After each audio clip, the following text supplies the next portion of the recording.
അങ്ങനെ ഞാൻ ഗസ്റ്റ് ആയിട്ട് ഗസ്റ്റ് അപ്പിയറൻസ് ആണ് തീർച്ചയായിട്ടും. പക്ഷെ ഞാനാണ് അതില് നായകൻ അല്ലേ? Guest appearance. ആ ശരി, വിളിച്ചിട്ടില്ല, ഡേറ്റിലാണ്ട് ആ വേഷം. ഇപ്പൊ തന്നെ 2 പടങ്ങൾ ചേട്ടാണ് വന്നേക്കുന്നത് ആണല്ലേ? ചോട്ടൻ മുംബൈയില് സാജനെ വെച്ചിരുന്നെന്ന് പറഞ്ഞാൽ ലാലേട്ടന് പകരം ഇല്ലില്ല, അത് ഞാൻ നമുക്ക് ഡേറ്റ് ക്രാഷ് ആയതല്ലേ. ആരായിട്ട്?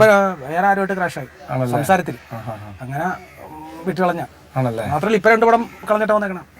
ഞാനെന്ന് വെട്ടിയെടുത്ത പടാ. ഭാഗ്യദേവതയെ കണ്ടിട്ടില്ല, മറ്റേ ഇതും നമ്മുടെ പുതിയ പാസഞ്ചറും കണ്ടിട്ടില്ല അല്ലേ? ശരി.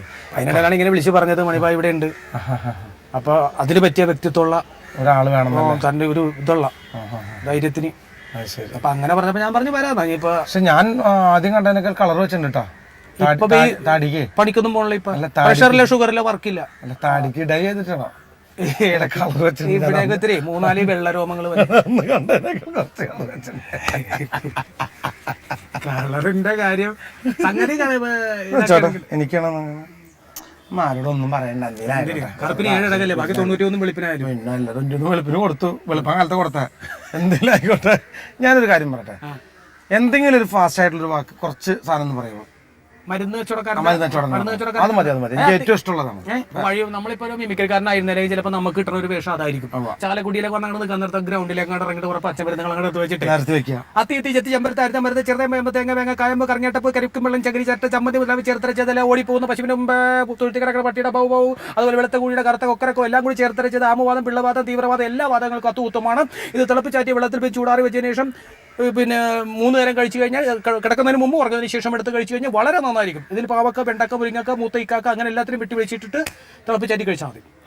അങ്ങനെ സാർ 2 ഉപ്പ് എടുത്താൽ 10 രൂപ, 1 ഉപ്പ് എടുക്കുന്നവർക്ക് ലാഭമുണ്ട്, 5 രൂപ. ഇതേപോലെ തന്നെ സാധന്റെ ഒരു ഇത് ഞാൻ കേട്ടിരുന്നു, ബസ് സ്റ്റോപ്പിൽ ബസ്സിനകത്ത് ബുക്ക് വെക്കല്.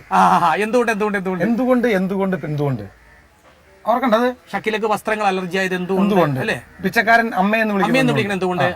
അമ്മയെന്ന് വിളിക്കുന്ന സുഖം തായെന്ന് വിളിക്കുമ്പോൾ കിട്ടുന്നുണ്ടോ? എന്തുകൊണ്ട് അല്ലേ? ആണ് പെണ്ണായി ജനിക്കാത്തത് എന്തുകൊണ്ട്? സിനിമാ തിയേറ്ററിൽ പോകുമ്പോൾ നമ്മൾ ടിക്കറ്റ് എടുക്കുന്നത് എന്തുകൊണ്ട്? പോലീസ് പിടിക്കുമ്പോൾ നമ്മൾ ഇടിക്കുന്നത് എന്തുകൊണ്ട്? ഇടി കൊള്ളുമ്പോൾ കരയുന്നത് എന്തുകൊണ്ട്? കുറെ ചോദ്യങ്ങളുണ്ട്. തിരക്കിന്റെ ഇടയിൽ ഇതെല്ലാം കൂടി ഇത്രയും തിരക്ക് പിടിച്ച് വർത്താനം പറയലും എല്ലാം കൂടി ആകുമ്പോ അതേമാതിരി എത്ര പാരഡി പാടിയുണ്ട്? പാരഡി കുറച്ച് പാടിയുണ്ട്. എന്താണ് പാരഡി? ഇല്ല, ഞാൻ വേറെ നോക്കിയ അല്ല, പാരഡി എത്ര പാടിയുണ്ട്? പാരഡി കുറച്ച് പാട്ടുകളൊക്കെ അവിടെ ഇവിടെയൊക്കെ തട്ടുമുട്ടിയിട്ട്. പാടിയതിൽ ഏറ്റവും ഇഷ്ടപ്പെട്ട പാട്ടില് പാരഡി എന്നാൽ ബോറടി മാറ്റണം, നല്ലൊരു കലയല്ലേ ഈ പാരഡി കേൾക്കാൻ കേരള നാട്ടിൽ നല്ലൊരു ജനമില്ലേ, ചിരിയുണ്ടേ കഥയുണ്ടേ ചിന്തിക്കാൻ വകയുണ്ടേ. ഇത് നമ്മൾ പറയണത് ഈ വലിയ ആളുകൾ എപ്പോഴും കാറിനകത്ത് വന്നിട്ട് രഹസ്യമായിട്ട് CD മേടിച്ചിട്ടുണ്ട് പോകും. രഹസ്യമായിട്ട് അതിനകത്തിരുന്ന് കയറിയിട്ട് കുലുങ്ങിച്ചിരിക്കും. കാറിൽ വെച്ചിരിക്കണം നമുക്ക് കാണാം. എന്നിട്ട് അത് കഴിഞ്ഞാൽ കിരിയങ്ങൾ പിടിച്ചു കാണാറുണ്ടോ? നമ്മൾ പാരഡി ഒന്നും നമുക്ക് ഇഷ്ടമല്ല.